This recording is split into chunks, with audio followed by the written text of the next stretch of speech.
Rufus Marat Panigre of Kendra Vidyalaya number 2 CRPF campus Bhubaneswar. This is my model solar botanic energy tree. Nowadays, India and world are facing two biggest challenges. The first is to conserve fossil fuel as the main source of energy. The second is to control the amount of carbon dioxide and sulfur dioxide in the atmosphere, which brings climatic changes.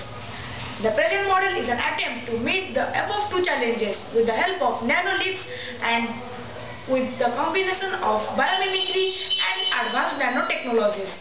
The principles involved in my model are: the first, photovoltaic cell convert the light energy into direct current electricity. The second, thermoelectricity, that is, some material are able to convert the temperature difference into an electric potential. The third is the piezoelectricity, that is, there are some material which convert into electricity when mechanical stress is applied on them. I have a single piece of piezoelectric material with me. I can also show you this, how it works, like this.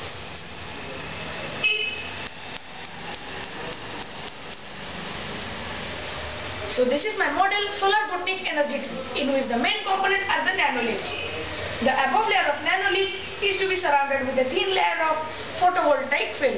The below layer is to be surrounded with a thin layer of thermovoltaic layer. As it is not available in my city, instead of them I have used the thermocouples, which will also do the same work. The third is the piezoelectric material.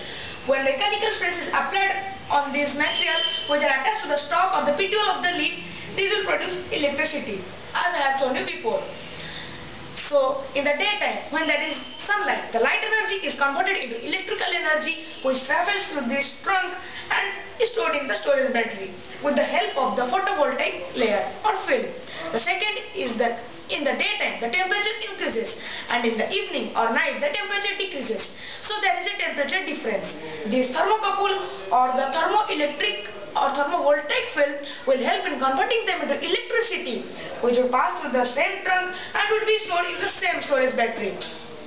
After that, when there is wind or rainfall, the piezoelectric material will vibrate like this, and they will produce electricity, which will pass through the same trunk and it will be stored in the same battery. Like this, as I have shown you before, it works like this. Then the electrical energy which was made by the three different components of the solar botanic energy tree is stored in the same storage battery. It would be helpful in providing electrical energy to the nearby houses, like lighting different electrical appliances, like moving the fan in this way or lighting the bulb. Both the energy is to be used up from the same storage battery. It has also many different advantages. Like the first one is that it produces electricity in a greener way without any environmental pollution. The second is that it also provides summer shades to different travelers or other people in the summer season. The most important importance of this solar botanic energy tree is that when it is planted about a height of 20 feet tall, it produces about 12,000 kilowatt hour of energy per year. And also, when we plant 20 feet high tree of this artificial solar botanic energy tree for a length of about 1 kilometer, they produce about 3,65,000 kilowatt hour of energy per year, which would be helpful in providing electrical energy to the nearby 60 average size houses. So, my model has the main aim to produce electrical energy in a greener way without any environmental pollution. Thank you.